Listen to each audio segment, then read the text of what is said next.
Professor Nida, so the panelist introductions Maria's going to go, but otherwise the attendees are from each of our chapters. So people from Pakistan, India, Latin America, and then we have the RIFA, which is the Africa chapter as well. Yeah, I think now we can begin. Hello, everyone. The webinar today is going to be in English, but we have simultaneous translation in Spanish at the bottom right of your Zoom screen. So for the Spanish-speaking people in the audience, una advertencia técnica. El webinar se va a desarrollar en inglés, pero contamos con traducción simultánea al español. Por favor, elijan el idioma que prefieran tocando el botón de interpretación en la parte de abajo a la derecha en la pantalla. Okay, so good morning, good afternoon, or good evening, depending on where you are in the world.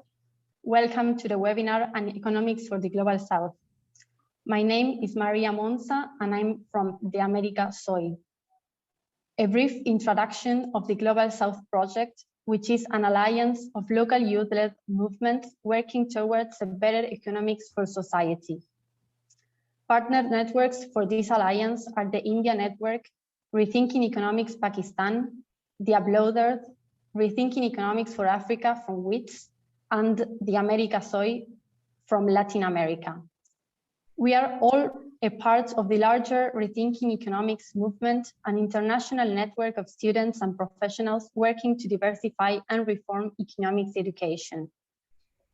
We recently started this project because we want to address the issues that we have in common as underdeveloped countries.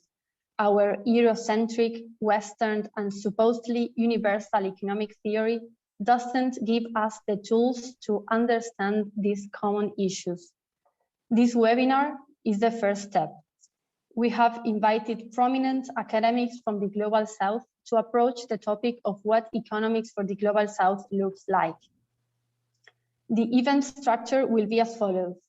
We will first have 10 minutes for opening statements by each of our speakers. Then I'll pass the mic to Hussein for a discussion and Q&A. Please put your questions in the Q&A box throughout the session and upvote the ones you want to be asked so that it becomes easier for the moderator to choose from. With all of that said, I would like to introduce our speakers for today. We are joined by Nida Kirmani, who is an associate professor of sociology at the Lahore University of Management Sciences. She has published widely on issues related to gender, Islam, development, and urban studies. I'm also happy to welcome Ndongo Samba Sylla, a development economist and research and program manager at the Rosa Luxemburg Foundation. His publications cover topics such as fair trade, labor markets, social movements, democratic theory, and monetary sovereignty. We also have with us today Corina Rodríguez Enríquez, who is an economist, researcher at the Interdisciplinary Center for the Study of Public Policy, and member of the Executive Committee of Women for an Alternative Development for a New Era. Last but not least, joining us as a speaker is Devaki Jain, who is an economist. She was a member of the South Commission chaired by Dr. Julius Nyerere, former president of Tanzania, and has been the author of several books and essays on women's economic growth. Again, we are very happy to have all of you here with us today. And I would like to start with Devaki to open up the floor and the discussion for us and to give us her opening statement.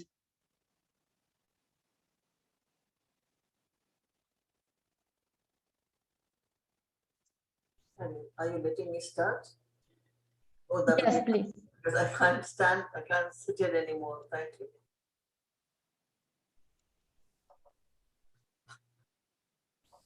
So I'm grateful to all of you to organize this. So one of the questions posed by the organizers is a set of issues and how these would work out in the Global South. In my opinion, there is no Global South unless you take the old meaning that there were poor, less capable people living in the advanced countries. But I don't think you meant that in this program. A more appropriate description would have been former colonies or continents of the southern hemisphere. So I think Global South is a name which I don't identify myself with. But there is one global economic world, and its primary actor is capital, finance, free movement of capital across the globe. The second is the dramatic and fast improvement in communications, the internet. The dwindling away, if not complete breakdown of political ideas such as self-reliance, autonomy, sovereignty, and perhaps we may add national concerns about economic justice. So I would introduce the term former colonies as a defining line. Then we can start thinking of why they are breaking down in their political fabric, dampening old-fashioned democracy and placing old-fashioned dictatorships. For example, Uganda, Ethiopia, even Bangladesh in South Asia, Philippines in North Korea. They're all dictatorships. Yes, I can fantasize on your question of an economic program for the former colonies. That was the intention of the South Commission, 1987-1990. I wish you had read that report and had discussion on it. We called the report Challenging the South. And Julius Nyerere, the former president of Tanzania, was the chairman. After 3 years and traveling across the world, Cuba, China, many others, we developed an alternative economic policy program for our countries. There's a book called Challenge to the South that we produced after 3 years of traveling, learning, listening. But the world, while it took note of the Brandt Commission, which was about the North, and its report, just turned away from our report. So once more the North wins, and that was tragic. A program for us now who are discussing about the South and about is to start with the poor, provide livelihoods and organize them. It cannot be trickled down, it has to be bubbling up. A broad-based income program for the masses would create demand for what they need, so even consumer good basket would change. But now that is not possible. We are caught in the web of internet and the search for profit. A long time ago, not only Gandhi, but other thinkers from Latin America, like Ivan Illich, had made the suggestion that the search for profit meant also the search for natural resources. And that means where labor were poor, screwed our societies and economies. But this is a reality we have to face. Capital and capitalism have conquered our ideas. So where do we go from here? Ideally, we have to have institutions of governance, of governance that have to be local, building up to the national. So the design of development matches both the resources, the skills of people, but also does not destroy the environment as we now are facing. Collision, there is this masses of the people not wanting this anymore, but that is going to be a problem.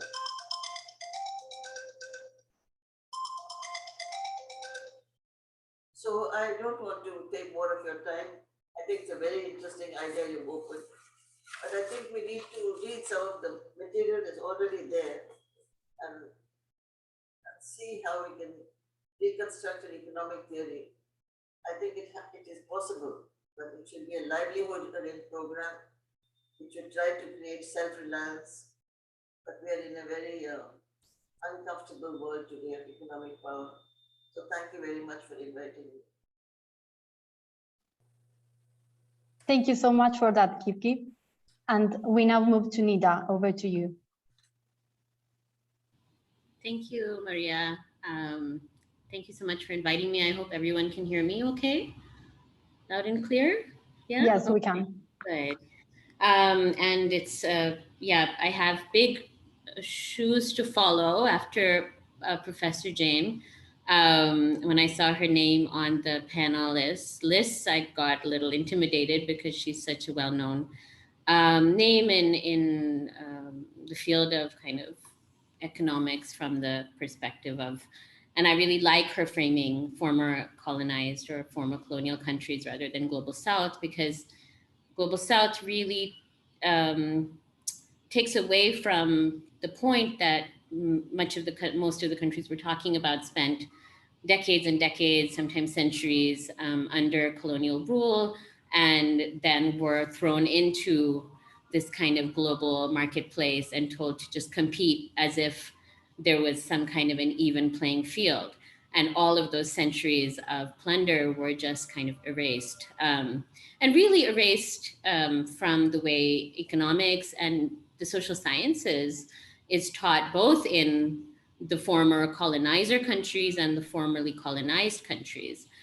So as a sociologist, I might talk about these issues in my courses, but I'm not sure that these are really being talked about in the economics courses that are being taught in my university. And I'm not, of course, I'm sure there's exceptions to every rule, and many of my colleagues probably do bring up the issue of colonialism.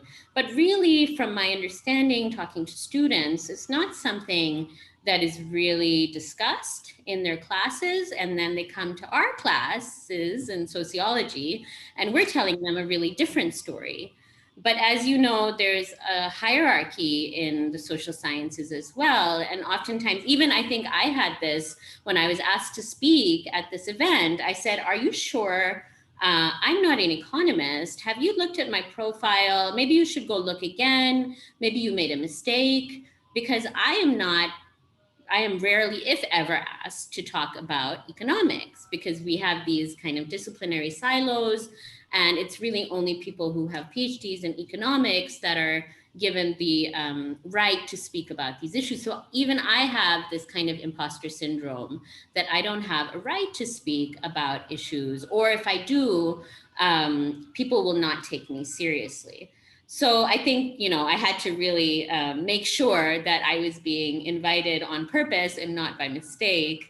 And so I'm glad I was being invited on purpose. I do teach development studies, and I do teach gender and development as well. So these are issues that I think about a lot. Now, most of my research hasn't really been directly about economics, but of course it's a part of social life, so we cannot extract economics from the other aspects of social life. So it is there, but it's perhaps not front and center. But yeah, in what's happened, I think, in social sciences in Pakistan, and maybe this is the case, and that's why I asked folks in the chat to also kind of pipe in. I'd love to hear other people's experiences of how social sciences are being taught in other countries as well. But in Pakistan, it seems like economics is kind of seen as the king of the social sciences. And I say king as well as a gendered kind of term, in the way that economics is taught as well, as a kind of dominated by men, and also the way that the discipline has been framed as a very male-centric model of what an economic man should look like, which is somebody who's disembodied, who's not connected to family, who, is really a rational actor that only, that's always maximizing their benefits for themselves. So utilitarian kind of. And I think that even though there's been so many critiques about this model from feminist economists and from more heterodox kind of economists and from other disciplines, still it seems like in Pakistan, that is the model of economics that is being taught. And maybe students in the audience who are from Pakistan can correct me if I'm wrong. But my sense is that's what's happening here. And with that comes this privileging of a quantitative kind of approach, not just to economics, but also to all social sciences. So, it's there in sociology as well. Students from other universities, in my university, sociology and anthropology are kind of one discipline. And so it's a little bit more respectful of qualitative approaches. But in other universities, I know the students who send me their dissertations to read are told they have to include a quantitative. Most of their research has to be quantitative to get approval, to be seen as respectable and robust. And it doesn't really matter how they're getting the numbers, right? Nobody really asks questions about the methodology behind how those statistics are being gathered, but there is this kind of mystique of numbers and statistics and this kind of approach to research. And I don't want to blame, but I do think there is an influence of a certain approach to economics that is kind of seeped into other disciplines as well, which I find concerning. And really, we lose so much richness when we only rely on one method, and even that method in our part of the world isn't necessarily being taught in a very kind of robust or critical manner. So, so that's so I am highly critical of the way economics is taught as a discipline. And so I'm glad that there's this forum. I didn't know about this forum, and I'm really happy to hear about it. In Pakistan, like in many countries of the global south or the formerly colonized countries, we have also imported a model of development that is imported or imposed as well. So we can't really say that it's been like a willing kind of import of this model, because we know then that we are also under the kind of the hold of the IMF as well. And Pakistan is very much still spending a great part of its budget. The budget came out last week, and huge part of the budget is being dedicated to debt servicing in a country that, you know, has extremely high rates of poverty, very, very poor public education system, very, very poor infrastructure, hardly any public transportation, very, very poor public health care, but still so much of our budget is being spent on debt servicing. And this is, of course, a cycle that many countries in the formerly colonized world are stuck in. And Pakistan is really no exception. And I'm not a fan of blaming only countries in the global north or the former colonizers or the IMF for this. I do also blame the political elites in our own country for also putting up very, very little resistance to this kind of model as well. And so I think the important reminder that Professor Jain gives us is that this is we can't even say formerly colonized, because in many ways, it's just a continuation under a different name of what was happening during the period of colonial rule, and power was then transferred to political elites in our context who really just continued the same kind of model. There was not a lot of rethinking that happened since that time, and now we're stuck in this kind of vicious cycle of now repaying debts to organizations like the IMF. We are different than India as well, because we never even had a period of kind of protection of the economy either. Pakistan has pretty much always been the government has always been of the opinion that we should just open up the economy. Foreign direct investment is the best way, growth at any cost, and really no thought about the environment and no thought about how that growth is actually being distributed.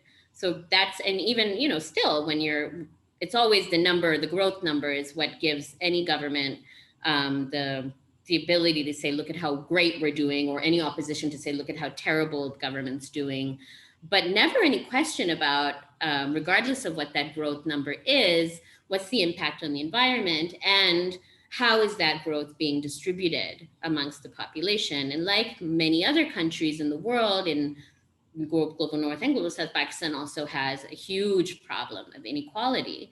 And so that, you know, that's really never part of the discussion. I'm sitting in Lahore right now, which is a city that for several months out of the year now has become almost unlivable because of the smog. And so Delhi and Lahore are often neck and neck. And then, you know, often Beijing or, you know, cities in China are of course up there as well. But it's this last year, really, it was Delhi and Lahore neck and neck for which city has the worst air quality index.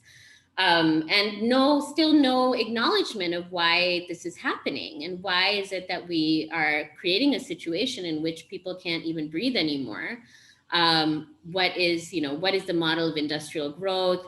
The model that says that you should build more and more flyovers, more and more motorways, rather than investing in public transport, subsidizing cars. Really very little discussion about why this might be a problematic path for us to be following. And I don't blame economists, but like I said, people like myself and there are many others as well who have more critical opinions about the way that the model we're following, never get asked for policy advice or for our opinions about these issues. So it's not part of the mainstream discourse that perhaps we should be rethinking the model of development that we're following. The other big, the big kind of cost that our budget includes is the military. So really, defense spending and debt servicing are two things that are crippling any kind of sustainable or equitable development in our context. Again, two things you can't really criticize, especially not the military. So we have a model that's all about opening up to foreign investors. It used to be the United States, now it's China, and the United States still, of course, but China is really, like in many parts of Africa and India, Sri Lanka. You have China really coming in as the next big player, and you have our prime minister, even I think day before yesterday, saying the Chinese model, even for democracy, or not democracy, Chinese model of governance, is really, you know, something we should be following rather than electoral democracy. So really, China's coming in as the new model that we should be adopting, without any acknowledgement of China's very long and complicated history in terms of how they got to where they are now. So really, it's about importing who is going to invest the most, and then let's just make them happy. So that happened for decades with the United States. Now it's happening with China. So yeah, the other kind of perspective I have is as a feminist sociologist. So a lot of my work is about, you know, experiences of women, especially in low-income urban settings. And so, like I said before, the model, I mean, it's rare that you have feminist economics being taught in our universities here, feminism at all being taught. But if it is taught, then it's in women and gender studies, or sometimes in sociology, like myself.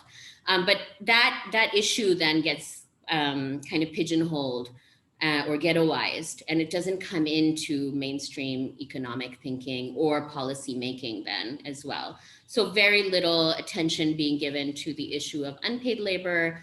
Pakistan has one of the most unequal divisions between, you know, the burden of unpaid labor carried by women and men. So I read a study that found that for every 1 hour that a man spends doing unpaid labor in the household, women spend 11 hours. And then we wonder why we have one of the lowest rates of female labor force participation in the world, about between 22 and 25%. So obviously, if your model is based on this idea of the male breadwinner, this is something that, you know, again, it's not a problem of necessarily being imported or imposed from the global north, but something that, you know, I think when economic policies are, for example, being imposed by the IMF, there is not a lot of recognition of these kinds of gender dynamics as well, and trying to be sensitive to those as well. There is a push to get women in the labor force, but no push to actually change the dynamics in terms of the household. So if women are pushed into the labor force, which still 22 to 25% is like a quarter almost of the population of women, they are then still doing all of that unpaid labor in the household as well. So that's something that I think we need to be thinking about. For the women who are in the paid labor force, there are very few attractive jobs, jobs that have any kind of security. It's only a small elite that have access to jobs that are actually attractive in any way. So most of the women who are in the paid labor force are doing so out of sheer necessity or desperation, because why would you want to work that much in your household and then get paid often below minimum wage, which is also very low in Pakistan, with no benefits.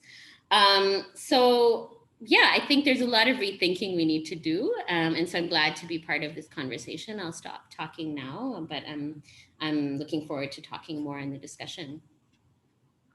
Great, that was really great, Nida. Thank you. And now I would like to pass to Ndongo. Please go ahead. Thank you very much. Thanks for the invitation. It's great to be here among you with such distinguished panelists.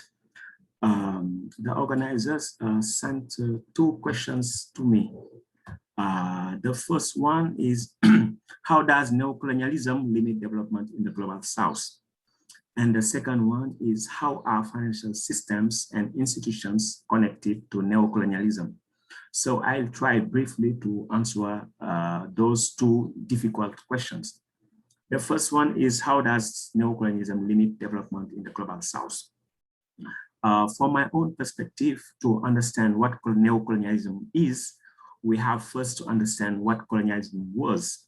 By colonialism, I mean European colonialism under capitalism. I take African experiences of colonialism as empirical background. In Africa, as elsewhere, colonialism implied the military, political, and administrative subjugation of given territories by imperial power. On the economic side, it manifested through what was called at that time the Colonial Pact. The Colonial Pact referred to the division of labor between the metropolises and their colonies. The Colonial Pact was structured around four main rules. First, colonies were prohibited to industrialize. They had to produce raw materials for the metropolis, which transformed them into finished products that were then resold to colonies. Second, the metropolis set pricing conditions for imports and exports of the colonies. Third, in terms of market shares, the metropolis enjoyed monopoly on the colonies' external trade. And fourth rule, the metropolis enjoyed the monopoly in the shipping of colonial products. In sum, the Colonial Pact implied at least three things from the perspective of colonies. First, primary specialization, meaning that the colonies had to specialize in the production and export of raw materials and importing manufactured and other high value added goods. Second, this Colonial Pact implied a lack of control over economic and other public policies. And third, exclusive trade and financial relationship with the metropolis. The point is that formal decolonization certainly put an end to the formal political dominance of former metropolises over their colonies, but it did not bring an end to the Colonial Pact. The acknowledgement of this fact led the Ghanaian president, Kwame Nkrumah, to popularize the concept of neocolonialism. In his 1965 book entitled Neocolonialism, the Last Stage of Imperialism, Kwame Nkrumah wrote, quote, "The essence of neocolonialism is that the state which is subject to it is entirely independent and has all the outward trappings of international sovereignty. In reality, its economic system and thus its political policy is directed from outside," end of quote. Practically, this meant, for example, that the former British colonies like Ghana had all the formal attributes of sovereignty, their flag, anthem, currency, army, etc. But their economy, financial sector, and external trade were dominated by British capital. Same thing for former French colonies with regards to France. Despite the frequent use of neocolonialism as a general category, describe the persistence of colonial logic in formerly sovereign territories, I would argue that the concept is outdated. It is no longer performant, analytically speaking. Nowadays, we have something much more vicious than neocolonialism. Indeed, since the 2000s, with the advent of a more multipolar world, marked by increasing competition between national capitals at the global level, the African continent is living under globalism, which I interpret as a kind of multilateral economic colonialism. If I were to follow Kwame Nkrumah's line of thinking, I would say that globalism is the latest and highest stage of imperialism. Bilateral and preferential exclusive relationships between former colonies and their former metropolises have been contested and diluted by the reemergence of countries such as China, India, etc., and also by the alliances built by African ruling classes with diverse strata of foreign capital worldwide. Globalism is about the continuation of economic colonialism, but without a visible colonizer. It consists in a polycentric logic of extractivism. Benefits of extractivism happen in a more competitive context and are therefore reaped by a variety of countries and actors, including local African actors. To give a concrete example, let's take the case of the former French colonies in West Africa. In the 1960s, at the moment of independences, most of them were strongly integrated with the French economy. France was their main trade partner, their main provider of bilateral aid, and its banks dominated their banking sectors. Nowadays, 6 decades later, France's market share has strongly declined in most countries in favor of China and other European countries. If we take a look at the Senegalese banking sector, while it is still strongly foreign owned, because around 90% of banking assets are controlled by foreign banks, French banks are no longer dominant. They have lost market shares to Moroccan and so-called Pan-African banks. Ecobank is a Pan-African bank and is now the first bank in terms of market share. While founded and officially based in Lomé, Togo, it is majority owned by the Dutch Netbank, Qatar National Bank, the World Bank's International Finance Corporation, and the South African Asset Manager Public Investment Corporation. The rise of these so-called Pan-African banks like Ecobank is illustrative of the globalist logic I am referring to. So my answer to this first question, how does neocolonialism limit development in the global south, is the following. I would say first that colonialism hampered development in Africa because it restructured pre-capitalized societies in accordance with the needs of metropolitan centers. I would say second that neocolonialism reproduced that pattern in the context of formerly free territories, which could be subject from time to time to military interventions of economic sanctions whenever some of them aspire to delink. Third, I would say that neocolonialism has been replaced with globalism, and globalism could be conceived of as neocolonialism in a polycentric world.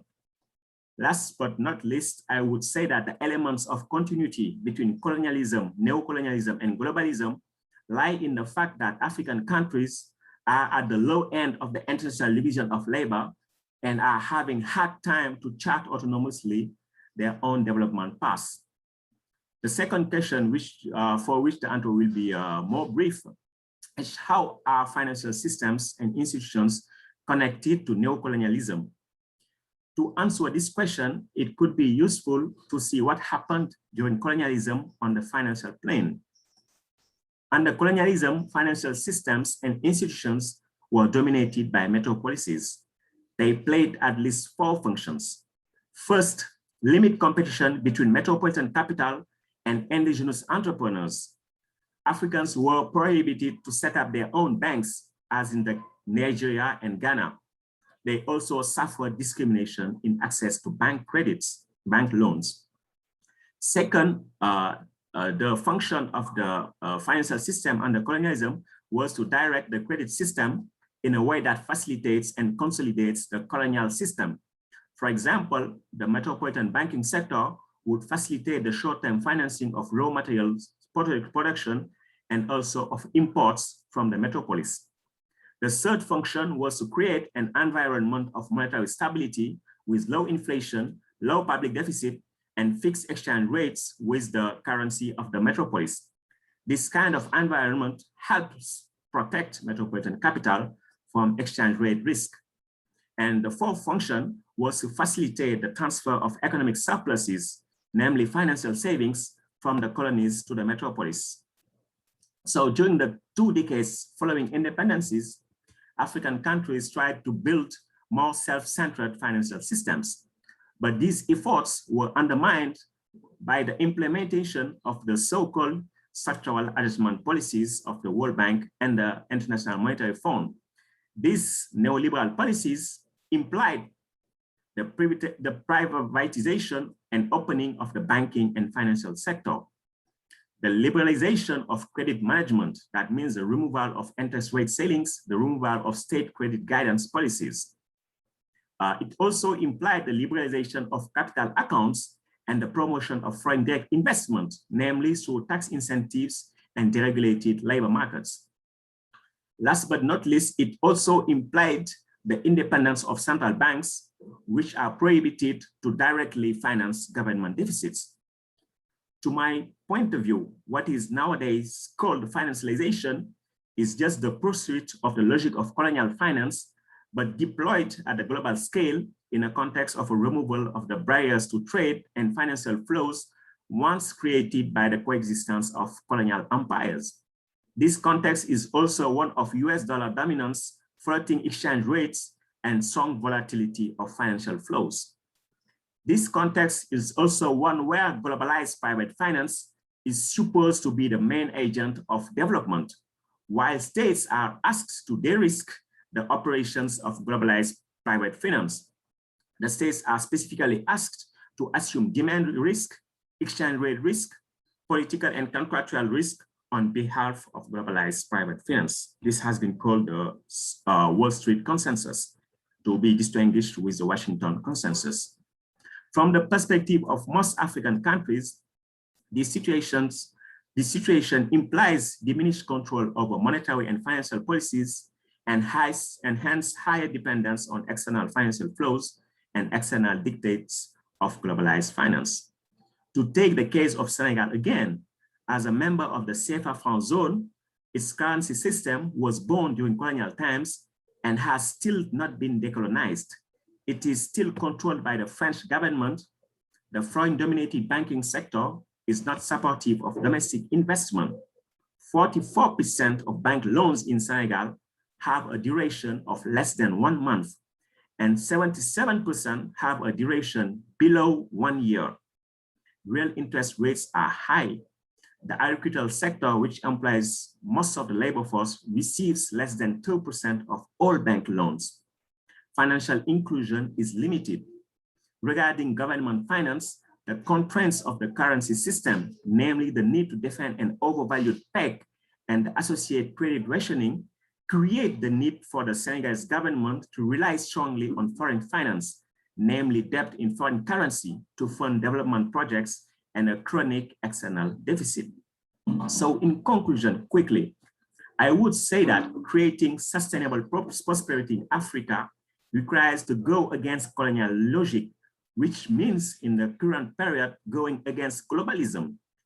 Practically for African countries, this recommendation means that they have to do their best to create self-centered financial systems that will help them regain control over the allocation of domestic savings and bank credit, and also have control over the circulation of financial flows, as well as to escape from the vicious circle of debt dominated in foreign currency. These efforts on the financial plane will have to go in tandem with policies destined to increase food and energy sovereignty, to spur manufacturing development, to facilitate technological catch-up, and to mobilize domestic resources through full decent employment. Thanks for your attention. All right, very cool. We are now on to Corina. We would love to hear from you. Thank you. Buenos días. Good morning, everyone. I first want to thank the invitation to be in this conversation. It's really wonderful to be part of this group of young people thinking about how to rethink economics. So thanks a lot. I will speak in English, although English is not my first language. So I would also like to check whether Spanish translation interpretation is working well. If not, please do let us know in the chat. So I will also make some comments built on the questions that the organizers provided me. But first, I want to react to some of the things that I have already heard. First, this idea of the global south, which I think it is a contested concept. And I would agree with Devaki when she said the global south doesn't exist, but I think it doesn't exist as a geographical term, but it is a political one. And as a political concept, I think we need to think about it, and we need to clarify what we mean by Global South. The second reaction for me would be all this discussion about colonialism and neocolonialism. I just want to say that it does make different senses in Africa and Asia than in Latin America. In Latin America, countries have gained independence from our former colonizers more than 200 years ago. And if we have some kind of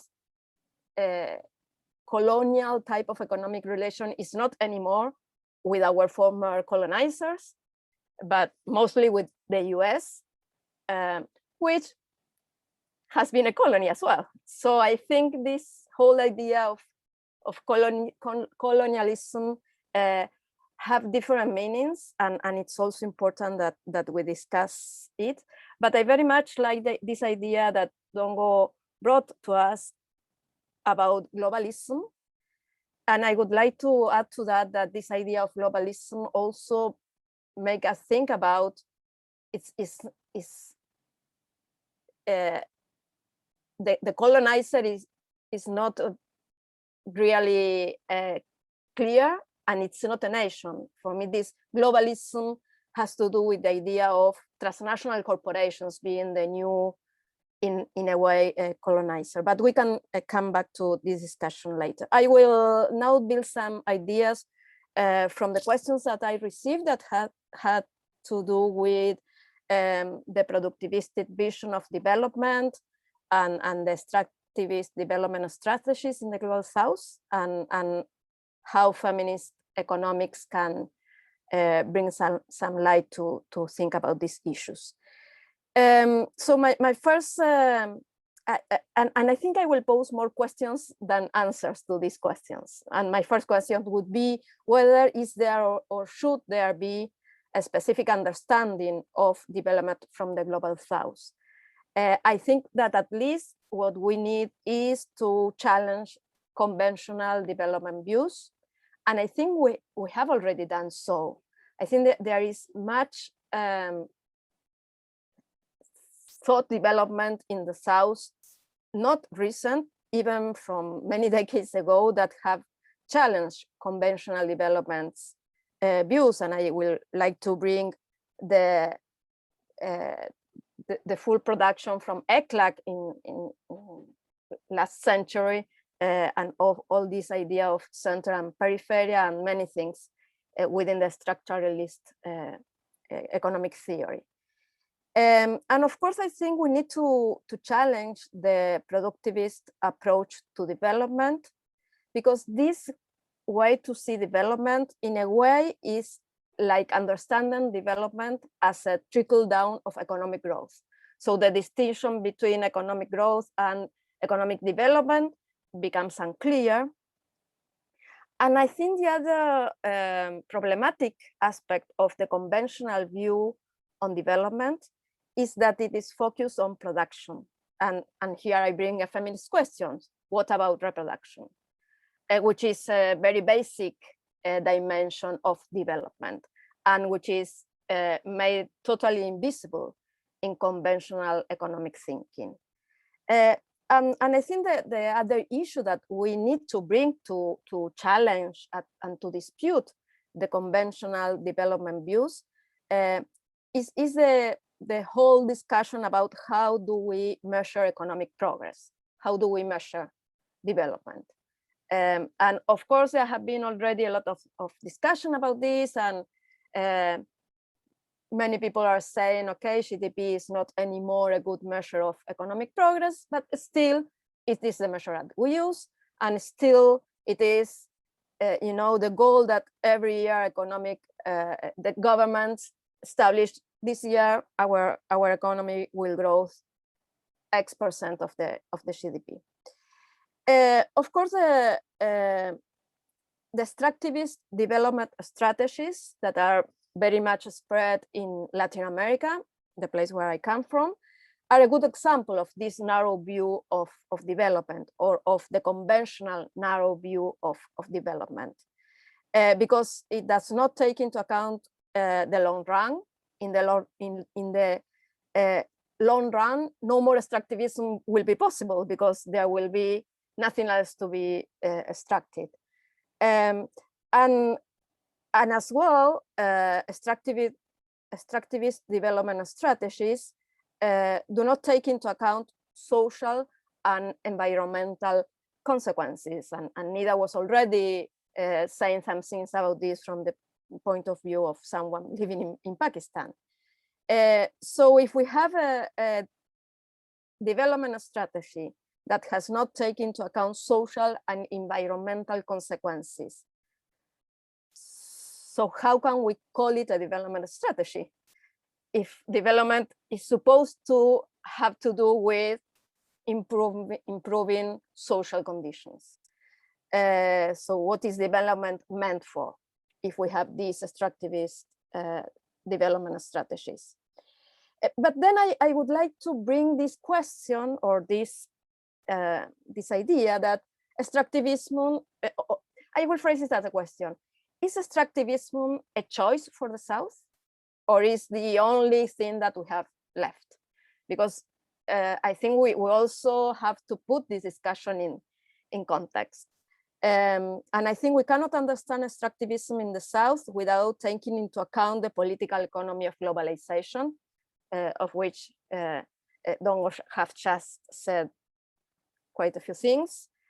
And I think we can also think about extractivism of natural resources, which is the conventional meaning of extractivism, as a mirror of financial extractivism.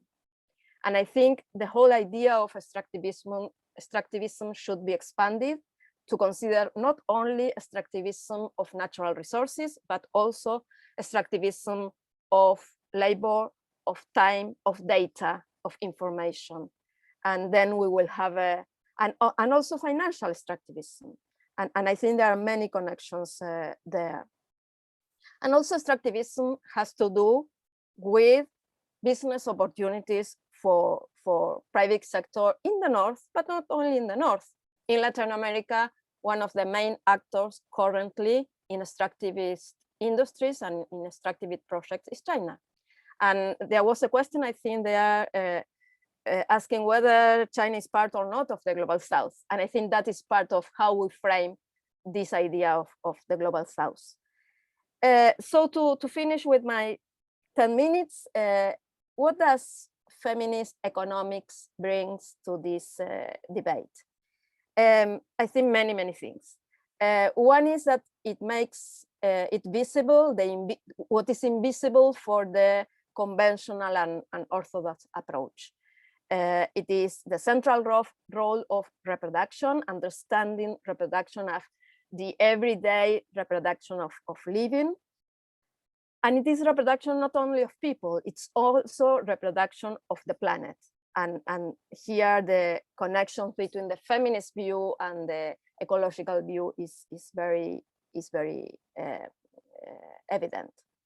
I think that feminist economics approach also helps by locating sustainability of life in the center. And by this, it challenges the conventional view of development.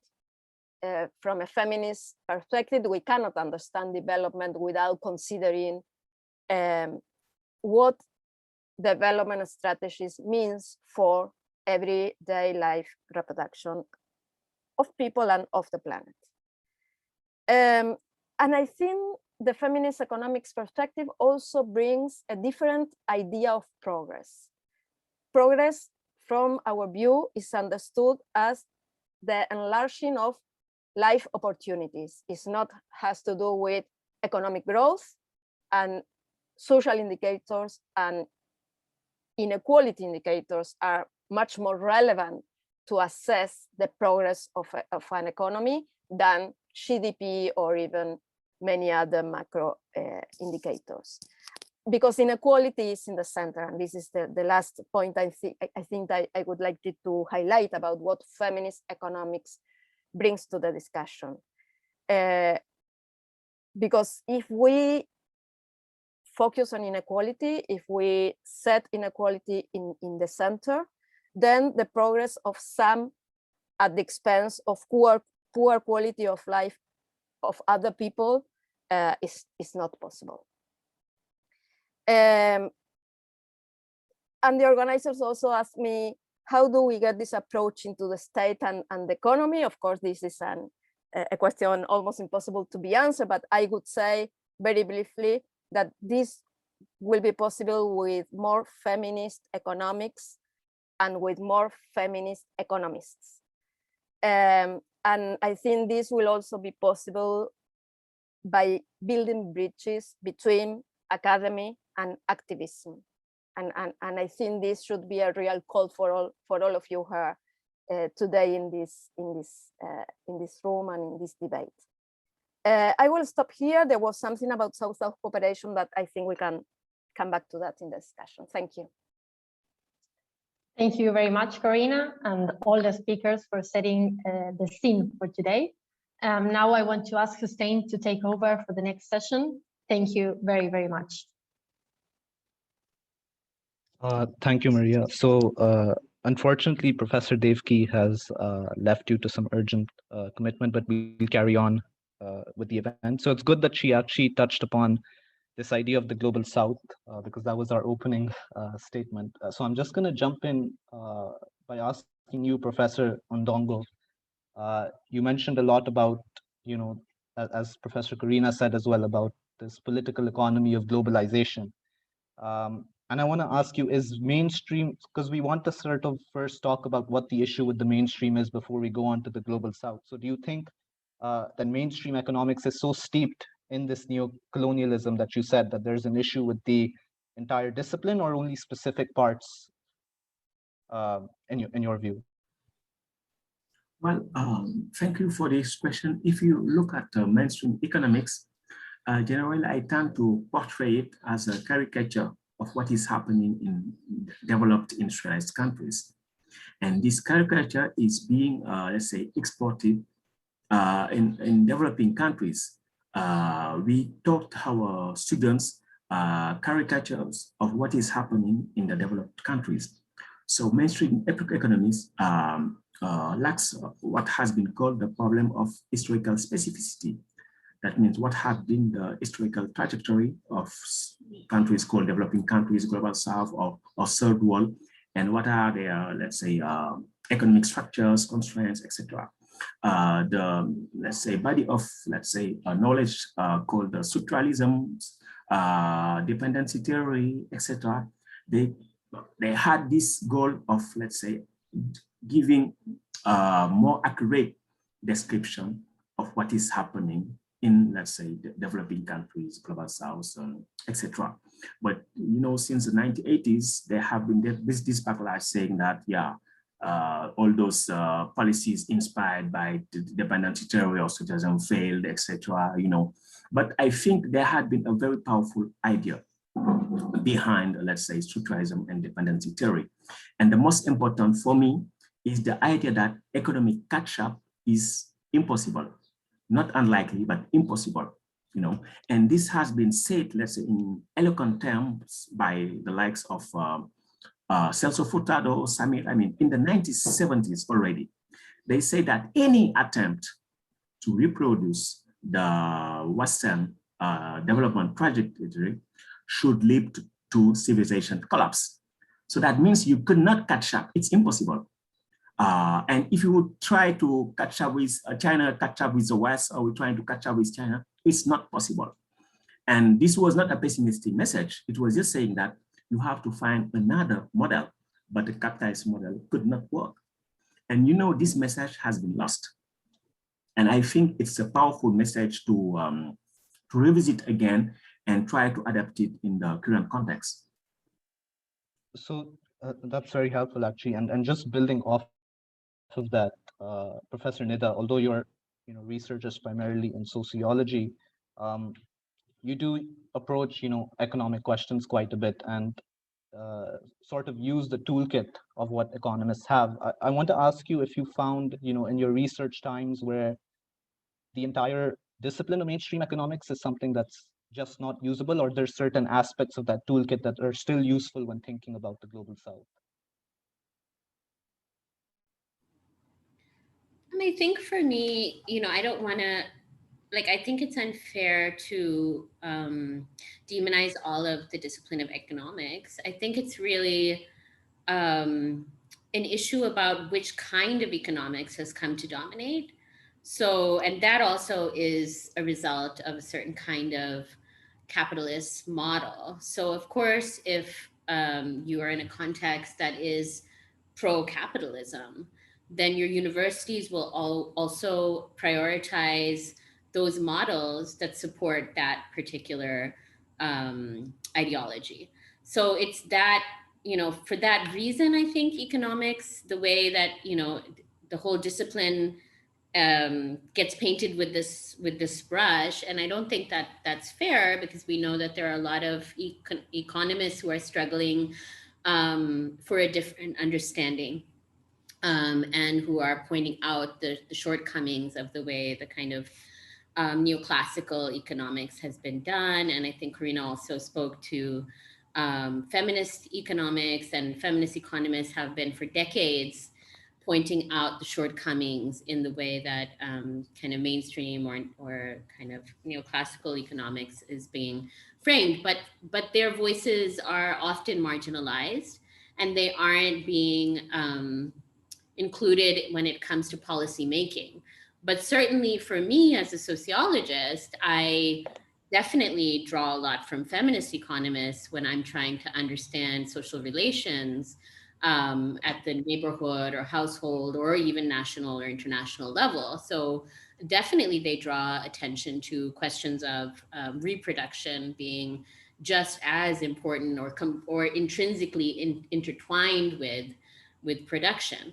But that does not then make it into the mainstream discourse. And that, I think, is the problem, is that we are still ghettoizing those kinds of more critical voices within economics. But as a sociologist, I certainly draw on their work in my own thinking and research. So it's good that you mentioned actually that disconnect between policymaking and sort of what what are the good parts of economics, as you said, feminist economics. And I want to ask you, Professor Corina, because I think you've said this as well, how a large part of the reason for recent policies in Argentina, such as the abortion law being removed and the care economy that's starting to be built up, is because a lot of feminist policymakers have entered that space. And I want to know if you agree with that the problem isn't so much with the discipline, but more so with the disconnect between these voices entering policy making, as Professor Nida said. Thank you. Yes, I think it's somehow part of the disconnection, but I think this is a terrain in dispute. It's not only that our voices are, in a side. They are made there because our voices, I mean, feminist voices, are make some people or many people uncomfortable. It's not that, just like it's that we really make very important questions that cannot be answered by conventional economics. And I think it's really very, very important that we build these bridges between academy, activism, and policymaking. And I would say that what you mentioned, Hussein, about some progress in women's rights in Argentina has to do with feminists taking on board of policymaking. I think that it's right, but I think that would have been impossible without feminist activism. Now there are many feminists in power, at least in government. We can discuss how much power that means, but that is possible because we have decades of activism, and that we as feminists, I think we were a success in connecting dimensions. We are a success in connecting violence, gender-based violence, with economic issues, with economic violence. And we were able to build a very comprehensive feminist agenda. And there was also terrain for this to be spread in society. And I think very other important issue is that feminism in Argentina and in Latin America, I would say, is every day more diverse. It's not made out of feminist academics or middle-class women. We have every day more interaction between what we call here popular feminism and other expression of feminism. And I think that is the strength that is behind the possibility of feminists coming into relevant policy-making positions. And one last thing I could say is that it's important that feminist perspectives mainstream the policy making, that we are not only located in the Minister of Women and Family Affairs, but that we are there in the Ministry of Finance and in the Ministry of Energy and Transport, because we really have many things to say about all of that. So do you think that basically making more space for the type of feminist grassroots activism that you said in economics is a step in the right direction? And the problem right now is the fact that there isn't a lot of space for that type of activism. I think that is a correct way to go. I think these bridges I'm talking about are relevant not only because we can bring our analysis to feminists in at the grassroots level, but because we have so much to learn from them, and because what is relevant for us to do as researchers, as academics, should be oriented by what people at the grassroots level needs, what they say it is important for their lives.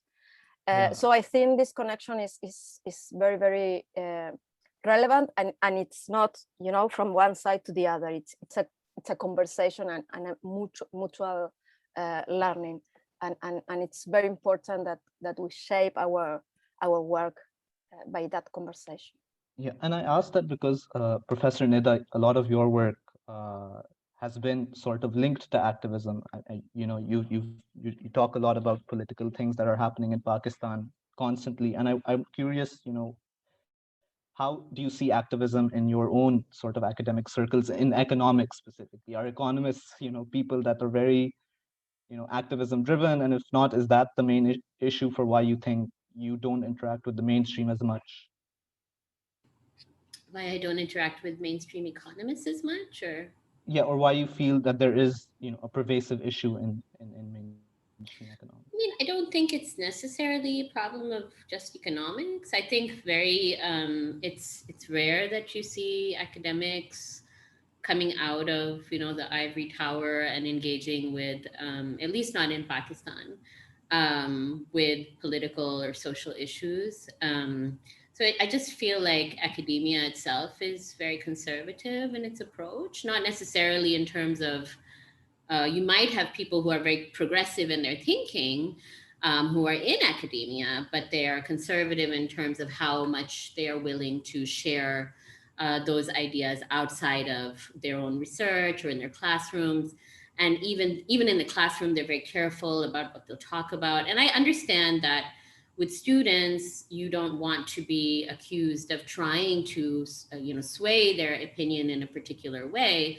At the same time, if your job is to analyze social problems, which it is if you're a social scientist, regardless of whether you're an economist or a sociologist or political scientist, the way that you analyze those problems there is no apolitical way of doing that. Now, you can tell your students or your audience, whatever, that there are these different ways of analyzing, and that's your job. But it does somehow become clear that there is perhaps one approach that you think might be more useful in terms of understanding how certain social problems emerge, and maybe what could be a way of improving the situation. So that is all political. So I always find this kind of binary that's drawn, and they do this in every field. I think it's deliberate. They do it with journalists as well, accuse journalists of being activist journalists. When, you know, what you report or don't report is a political issue. Who are you going to give more space to? Similarly with academics, who are you going to focus on? Whose voices are you going to forefront? Whose problems are you going to highlight? Or what kinds of inequalities do you think are the more important ones for us to be discussing, you know, in academia and outside? So for me, that line is really problematic. And I think I would love it if more academics would come out of their little silo and start speaking across disciplines, but also speaking outside of the academy as well, and trying to speak in a language that non-academics can also understand, which I think is a big problem with academia everywhere, not just in Pakistan. No, yeah, and not just in academia. And to link Professor Ndongo into this, Professor, you talked a lot about, you know, these global financial institutions in West Africa that many would argue that have this image of, you know, apoliticalness. And I want to ask you if you agree with, you know, Professor Nida, that there needs to be a sort of politicization of this issue in order for it to be, you know, actually solved. Yeah, thanks for this question. Before answering it, I would like to share an anecdote which connects with what has been said until now. When I did my PhD on development economics, it was about, let's say, employment relationships. I don't like the term labor market. For me, it's not a concept you could use in developing countries. And one of my arguments was that you cannot understand employment relationships in Africa if you do not place gender at center stage, because for me, gender was much more important than class as a factor. Well, you see, because in standard, let's say, mainstream economics, you have labor supply, labor demand, etc., and it's separated, you know, because it's assumed that you have most of the workers have the status of wage employees. In Africa, that's not the case. Most of the people are in the informal sector, and they are self-employed or they have their own small business. So most of the women are not in wage employment. When they are in wage employment, it's a wage employment in the households, you know, and some of the women which have the status of wage employees is in the formal sector, where generally are much more qualified than men, you see. And they have these silly methodologies saying that, well, we want to measure gender discrimination. So there's a part which is explained by differences in human capital and individual productive characteristics. And what is not explained by that is due to discrimination against women. So my first paper was about the silliness of this kind of methodology. I wrote the, let's say, the methodological shortcomings of that, and saying that this is silly because African women, let's say, their level of discrimination is underestimated by your methodologies. Because let's suppose, for example, you are a woman, you have never been at school, but you could have access to means of production. That means you have access to capital, you have access to land. You can hire people who are very competitive, who are very, let's say, productive, and you could have, let's say, good profits and so on, you see. But they don't have access to means of production. And when you explain that they have been, let's say, they have lower income than men because they have lower productive characteristics, you are omitting a number of important things, you see. And that was my point. And I submitted to a journal, feminist journal in the Global North. 4 out of 5 reviewers say that this should be published, you know. But the 5th reviewer was the chief editor.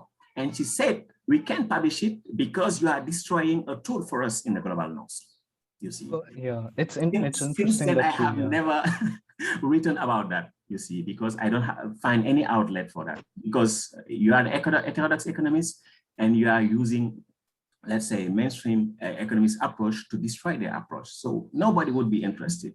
You see, sometimes you have those kind of things, and it's the illustration of how the methodologies of universalized methodologies of neoclassical economics are totally, let's say, irrelevant in some contexts, such as those of the global south. No, yeah, and it's interesting that you said, you know, these issues of informal sector and unpaid labor, because these are issues that I think Professor Nida and Professor Corina would agree are existing, you know, in other parts of the global south as well.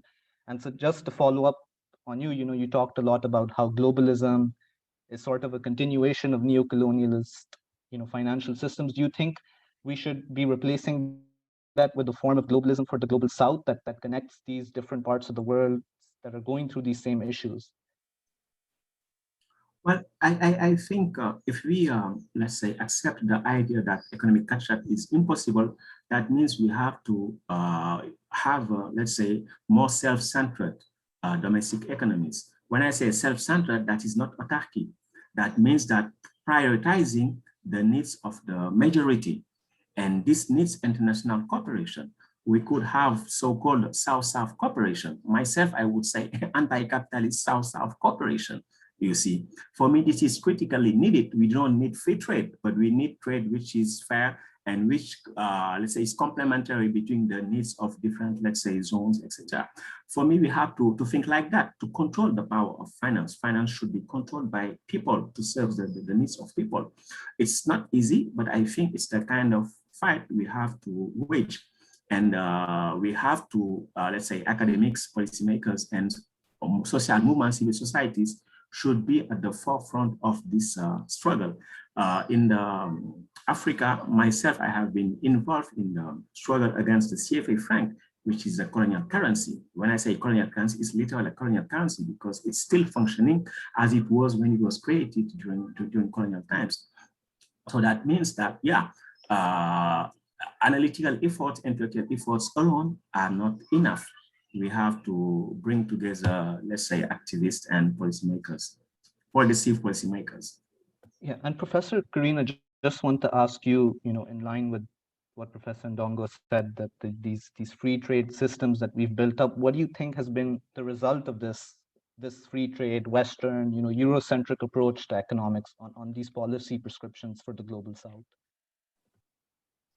Well, I think feminist economics have provided lots of evidence about the impact of free trade in our economies and also in inequalities, gender inequalities, socioeconomic inequalities.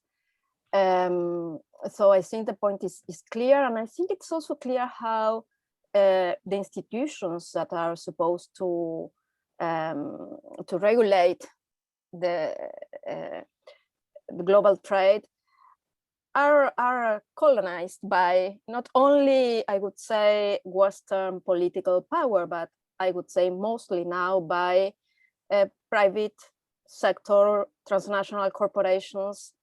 And I really think we need to face that power and to make it very clear that they are not neutral institutions that are trying to, make things happen in a fair way, but that they represent very concrete interest, a very concrete power, and that we need to face that. And for that, I think that we should decide how to name it, but global South cooperation is important, but there is a political and economy. There are many governments from the South in this multilateral forum place for the North, not for the South. So we need to take all of that into account. Yeah, and Professor Nida, do you agree with that? So the idea that this financial autonomy is necessary for countries in the global South to place that emphasis on the stuff that Professor Corina said, such as the care economy, and spending more on valuing the unpaid labor that exists. Yeah, I mean, I wish that would be a first step. I mean, until we have that, we won't be able to even begin. Now, after that, there's going to be 1,000 or more other steps. because like I said before, the people that are running the show are not interested in those questions either. So it's not, it's not like poor them, they don't have any choice, otherwise they'd give us wonderful education and healthcare and value women's unpaid labor, and they don't care about those issues. But at least one thing that's holding us back could be taken out of the equation so that we could start, to build conversations and then movements around these pressing issues. And really, I mean, it's so urgent. It's on us. Like I said, we can't breathe for so many months out of the year now. And now we're getting temperatures all over the world, even in countries in the global north, but here as well. Here, I think it comes in the international news that we have, 51 degrees Celsius. Oh, that's somehow normal because we can deal with anything here. Now they're facing it too, but still, there's not any major change in terms or awareness or recognition that there's a problem in terms of the way the economic system is organized that's leading to this crisis that's happening right now. So anyway, I agree, of course, with Dr. Corina. And how do you see these sort of climate issues and these feminist issues that play into the way that we have our current financial system that's structured, as in Pakistan with the IMF loans and all of that? Do you feel that there's not enough of a link being made between these two areas, and there's a need for restructuring that?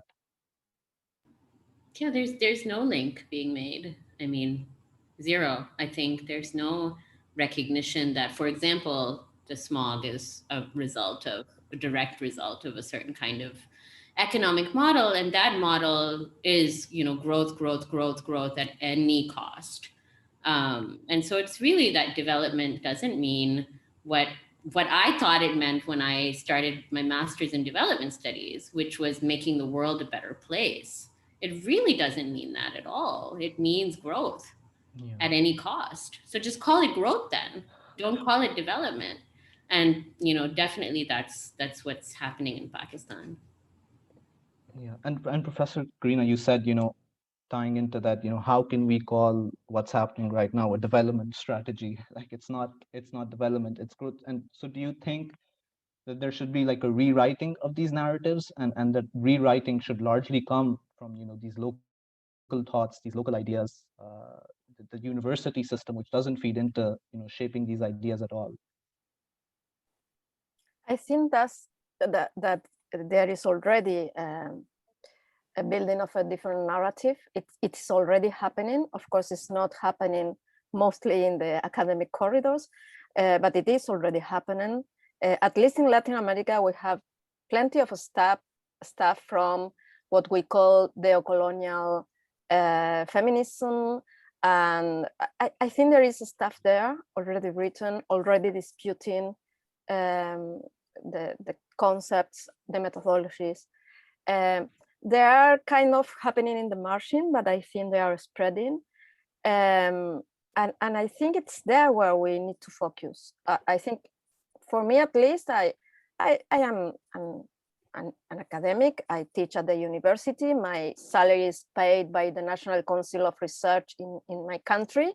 But I don't find a meaning to my work if I cannot link that to everyday life people, and if I cannot connect that to real political struggles. And those struggles happen in the street, in the territories. It doesn't happen in the journal. So I complete my piece for the journal, and then I go to what I really mean.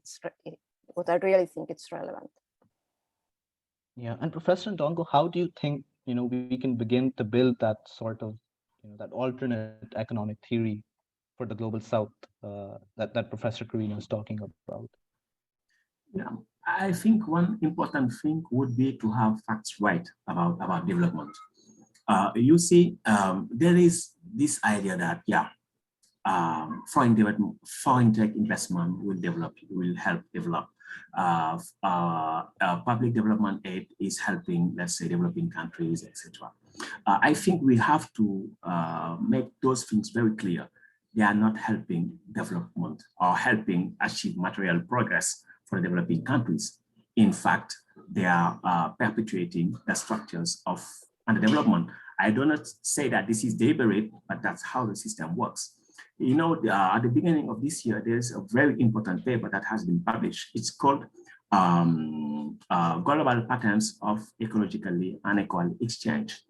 You see, that paper is really important, and it confirms what had been said by third world theorists in the 1970s. If you divide the world in two blocks, global north, global south, and you exclude China, you see that the global south, even if you do not like the term, but the developing countries, they are transferring net resources, real resources, that means labor, energy, raw materials, on net terms to the global north.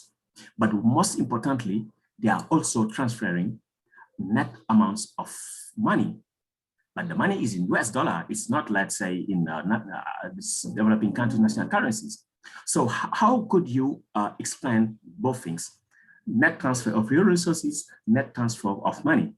That means for me, in fact, the authors did not, let's say, explain how we could explain that. But for myself, there are just two conditions that could explain that. The first is that those countries should be maintained in the permanent state of indebtedness in foreign currency. The second thing is that they have to sell off their assets. That's how what is called development works. Unequal ecological expansion. So if we want to have prosperity for all, we have to stop that pattern. That means we need another kind of, let's say, global economic framework. But we are still in this framework. You lack resources, so foreign direct investment will develop you. No, foreign direct investment will not develop you. Foreign direct will pump up your economic surplus, you see. So that will maintain you underdeveloped, you see. So I think those kind of things, we have to make it right. And from there, I think there are many insights from feminist economics, from structuralism, dependency theory, and even institutional economics in global north that we can build on to, let's say, create and in fact recommend good policies for the global south and for humanity. Yeah, and just sort of, to tie in everything as a closing remark to what's been mentioned by the other speakers as well, this idea that we have the institutions and the ideology and also the toolkit that we're using. I'd just like to, ask everyone, what would you recommend to the new generation of sort of, economists that are coming out on, or even on this call, to carry forward a new tradition, to sort of rethink these three ideas completely from the ground up, to alter them, or to sort of become a part of them and change them from within. I'd like to start with you, Professor Nida, please. Myself, I was trained in mainstream economics, but I was a very bad, let's say, student in mainstream economics, because those people, what they were teaching me, I had my universities in the global north, and either those guys are too intelligent or there's something wrong. So I started to read epistemologies, to understand what is science. And from there, I could have an idea what is science. And also that mainstream economics is not science at all, it's ideology. So you have to diversify your reading list, reading everything, anthropology, sociology, politics, history. It's really important. And Professor Nida? Yeah, I think answer the same. Yeah, I think that's great advice. I would say definitely read outside of your discipline, and read on maybe the fringes of your discipline as well. Make sure that if you're not being taught a different kind of heterodox economics and feminist economics, that you find that literature yourself.